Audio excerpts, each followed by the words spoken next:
Okay, so here we got a grouse. The traditional way that people process these is they step on the wings, pull up on the legs.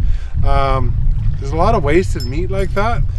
So I've recently learned from some foodies that you can get a lot more meat and better cuts out of every grouse by gutting them and plucking them. So what I like to do is I like to gut them first and let them cool down before I start plucking them. When they're warm, you pluck them and it just rips off all the skin and you get really frustrated. So right now I'm just going to show you the first steps of what I do to process these. First thing I do is I crack the leg from side to side on each side. So crack it side to side. Have a knife there, chop that off. Oh, Dad, remember, Charlie can't eat it. The dogs can't eat it.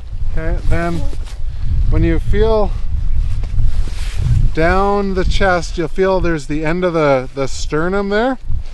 What you're going to do is you're going to stick the knife in there.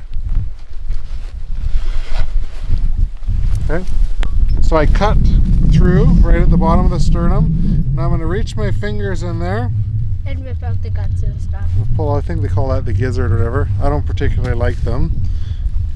Then you pull out the heart and liver. All the heart, liver, guts.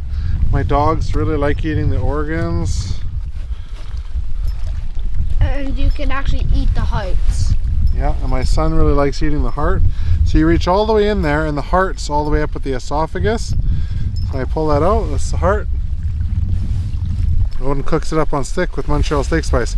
Now what I'm going to do is I'm going to leave this till it cools and then I'm going to pluck the rest of it. I can actually chop off the tail feathers right now too. Just cut right at the top of the tail feathers, get rid of that. So now you just have a big feathery mess. Once it's cool, I'll pluck all this off. You have to leave the wings on for identification and then I'll show you the next step. Okay, so I've let them cool down for like an hour or two. Now what I'm going to do is I'm going to pluck off the feathers, and what I'm trying to do is I'm trying not to rip the skin. So sometimes just pulling them straight out and just pulling a few at a time tends to have less of a chance of ripping the skin. So you want to get started. This is new technique to me. I'm sure there's a lot of people who might have way better techniques. When you do chicken, you dip them in hot water first. You kind of scald them a little bit, but we don't really have that luxury here. So you're just gonna work your way along, plucking the feathers. It'll rip the skin occasionally. When it does, you just try to work around that.